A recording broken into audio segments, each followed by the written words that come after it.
lebih mentingin urusan perut. Jadi gue lanjutin makan di dapur. Tapi lama-kelamaan, kok gue ngerasa kayak ada yang ngawasin gue ya? Ini bukan dosen pembimbing kan ya?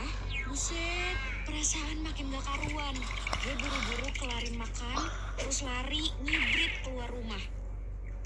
Karena meleng, gue sampai gak sengaja nabrak Nita yang baru aja sampai di pos.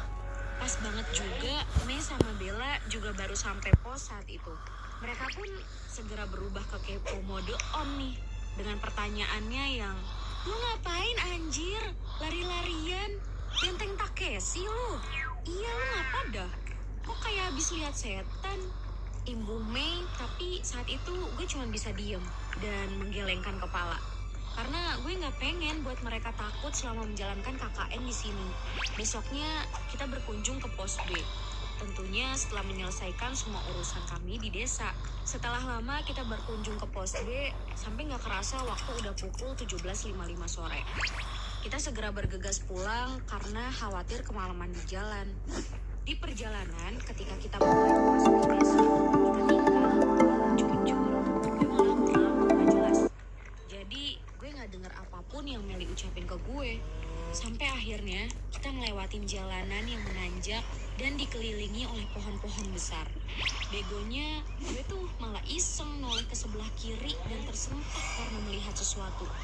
Refleks, gue nyuruh Meli melajukan motornya lebih cepat. Gue bingung dan takut karena gak percaya dengan apa yang gue lihat barusan. Lu mau tahu gak gue lihat apa? Gue lihat sosok perempuan berbaju putih, berambut panjang, sedang berdiri di antara pepohonan itu sambil menyeringai menatap gue. Tapi lagi-lagi gue memilih buat diem dan tidak menceritakan apapun ke teman-teman gue. Entah kenapa, beberapa hari setelah itu, Nita, Bella, dan Mei selalu meminta untuk tidak mematikan semua lampu di pos ketika malam datang. Kita pun menurutinya, tapi malam itu Abdul gak bisa tidur dengan berkali-kali menelpon ke HP gue. Ya, tapi gak gue angkat teleponnya karena sinyalnya zong banget bro di sini.